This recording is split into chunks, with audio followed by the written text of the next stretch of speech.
നമ്മുടെ രാജ്യത്ത് ഏറ്റവും അധികം വിഷമം അനുഭവിക്കുന്ന ഒരു ജനവിഭാഗമാണ് കൃഷിക്കാർ. രാജ്യത്തെ കൃഷിക്കാരുടെ അവസ്ഥ അനുദിനം മോശമായിക്കൊണ്ടിരിക്കുന്നുവെന്ന് കാണാൻ നമുക്ക് സാധിക്കും. കേരളത്തിൻ്റെ കാർഷിക രംഗത്ത് ഇടുക്കിക്ക് വലിയ പ്രാധാന്യമാണുള്ളത്. ഇടുക്കിയിലെ കർഷകർ പ്രകൃതിയോട് മല്ലടിച്ച് ഇവിടെ പറഞ്ഞ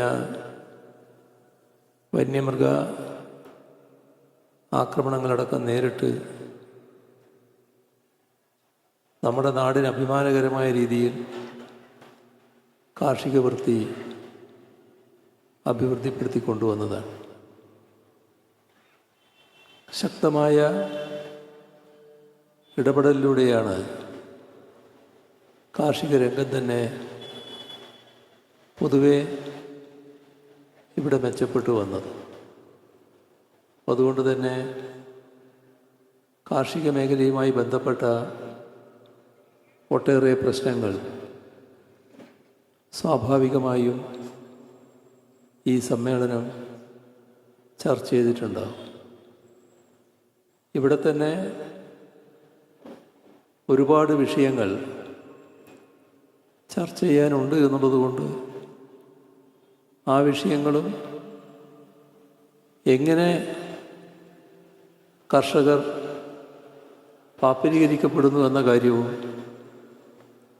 ഗൗരവമായി തന്നെ സമ്മേളനം പരിശോധിച്ചിട്ടുണ്ടാകും.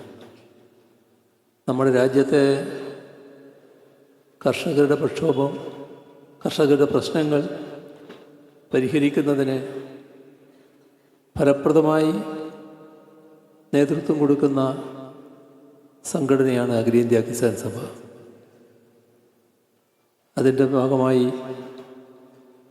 ഒട്ടേറെ രാജ്യം ശ്രദ്ധിച്ച പ്രക്ഷോഭങ്ങളാണ് ഉയർന്നു വന്നിട്ടുള്ളത്. നമ്മുടെ രാജ്യത്ത് ആഗോളവൽക്കരണ നയം 1991 അംഗീകരിക്കുന്നത്. അന്ന് രാജ്യം ഭരിച്ചത് കോൺഗ്രസ് ആയിരുന്നു. കോൺഗ്രസിൻ്റെ നേതൃത്വത്തിലുള്ള കേന്ദ്ര സർക്കാരാണ് ആഗോളവൽക്കരണ നയം അംഗീകരിക്കുന്നത്. അതിൻ്റെ ഭാഗമായി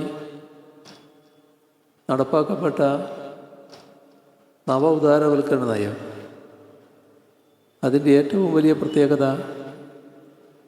ഏതെല്ലാം സഹായങ്ങൾ ജനങ്ങൾക്ക് ചെയ്യുന്നുണ്ടോ ആ സഹായങ്ങളൊന്നും ഗവൺമെൻറ് ചെയ്യാൻ പാടില്ല എന്തായിരുന്നു. എല്ലാ സഹായങ്ങളിൽ നിന്നും പിൻവാങ്ങുക, സഹായങ്ങളൊന്നും നൽകാൻ പാടില്ല. ഇത് ഏറ്റവും കൂടുതൽ ബാധിച്ചത് കൃഷിക്കാരെയായിരുന്നു.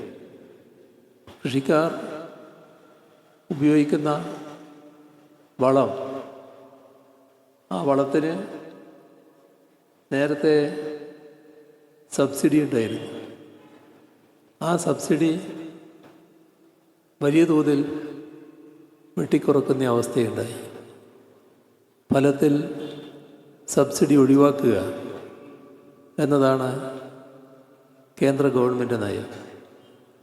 ഈ നയം ആഗോളവൽക്കരണ നയത്തിൻ്റെ തുടർച്ചയായി വന്നതാണ്.